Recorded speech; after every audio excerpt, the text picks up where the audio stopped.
we're cooking our duck ravioli. We have these beautiful little raviolis. So these raviolis, we're going to slip right into the water. What we have inside is a little duck confit made of the leg and an actual whole duck egg yolk. So I'm going to drop these right into the water. And my sous chef Carter is starting our sauce. We're just going to start by sweating off some shallots. And what we're going to be adding there is a little bit of duck jus. We're going to reduce that. We're going to do a little monté au beurre. We're also adding in the duck prosciutto. Now our Brussels sprout leaves that have just gone into the liquid. We've got our duck jus reducing. They're just going to soften up a little bit. We're going to add in a nice big pile of butter, and we're just going to sort of emulsify that gently. One of the last things going in there is going to be that duck prosciutto that I was talking about. Really lovely stuff.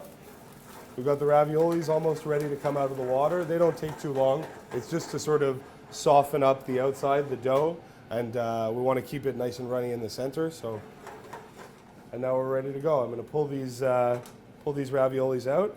We're going to drop them right into the pan. Now it's just a question of getting them nicely coated with that sauce. We're going to add in some nice fresh chives, a little bit of seasoning. In goes the duck prosciutto. Raviolis are ready to come out of the pan. We're going to pop them right onto the plate.